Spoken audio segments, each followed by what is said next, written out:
Welcome to பிரின்ஸ்லிஸ் kitchen. இன்றைக்கி நம்ம ட்ரெண்டிங்கில் இருக்க கிராக்லிங் ஸ்பினாச் ரெசிபி எப்படி பண்ணுறதுன்னு பார்க்க போகிறோம். அதுக்கு முன்னாடி பிரின்ஸ்லிஸ் கிச்சனை சப்ஸ்கிரைப் பண்ணிக்கோங்க, பெல் ஐக்கனை ப்ரெஸ் பண்ணுங்கள்.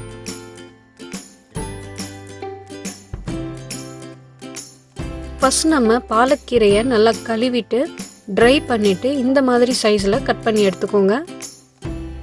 நெக்ஸ்ட்டு நம்ம கட் பண்ணி வச்சுருக்க பாலக்கீரையில் ஒரு 3 டேபிள் ஸ்பூன் அளவுக்கு கார்ன்ஃப்ளவர் ஆட் பண்ணி நல்லா கோட் பண்ணிக்கோங்க.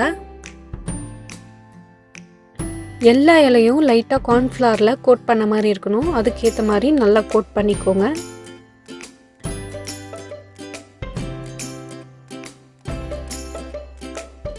ஆயில் நல்லா ஹீட் ஆனோடனே நம்ம பாலக்கீரையை ஃப்ரை பண்ணி எடுத்துடலாம். ஒரு 30 to 40 செகண்ட் நம்ம ஃப்ரை பண்ணால் போதும். கலர் சேஞ்ச் ஆகாமல் குக் பண்ணி எடுத்துருங்க, அப்போதான் நல்லா கிறிஸ்பியாக இருக்கும்.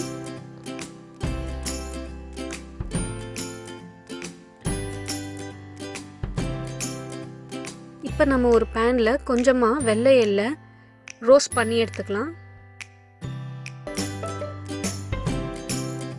1 டீஸ்பூன் அளவுக்கு சுகர், சால்ட்.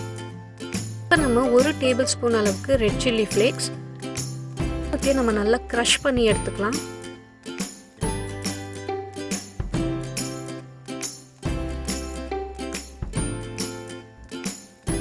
இப்போ நம்ம ஃப்ரை பண்ணி வச்சுருக்க ஸ்பினாச்சில் நம்ம ரோஸ்ட் பண்ணி வச்சுருந்த எள்ளு ஆட் பண்ணிக்கலாம்.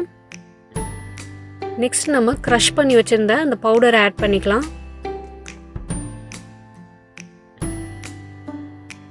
ஃபைனலாக பாதாமை மேலே ஆட் பண்ணிக்கோங்க. இப்போ எல்லாமே நல்லா மிக்ஸ் ஆகிற மாதிரி நல்லா நம்ம மிக்ஸ் பண்ணிக்கலாம். அவ்வளோதாங்க, இப்போ நம்மளுக்கு கிராக்லிங் ஸ்பினாச் ரெசிபி ரெடி ஆயிடுச்சு. ரொம்பவே ஈஸியான ட்ரெண்டிங்கில் இருக்க இந்த கிராக்லிங் ஸ்பினாச் எப்படி பண்ணுறதுன்னு பார்த்தோம். கண்டிப்பாக நீங்கள் இந்த ரெசிபியை ட்ரை பண்ணி பார்த்துட்டு எப்படி இருந்ததுன்னு பிரின்ஸ்லிஸ் கிச்சனில் கமெண்ட் பண்ணுங்கள். சப்ஸ்கிரைப் பண்ணிக்கோங்க. தேங்க்ஸ் ஃபார் வாட்சிங் பிரின்ஸ்லிஸ் கிச்சன்.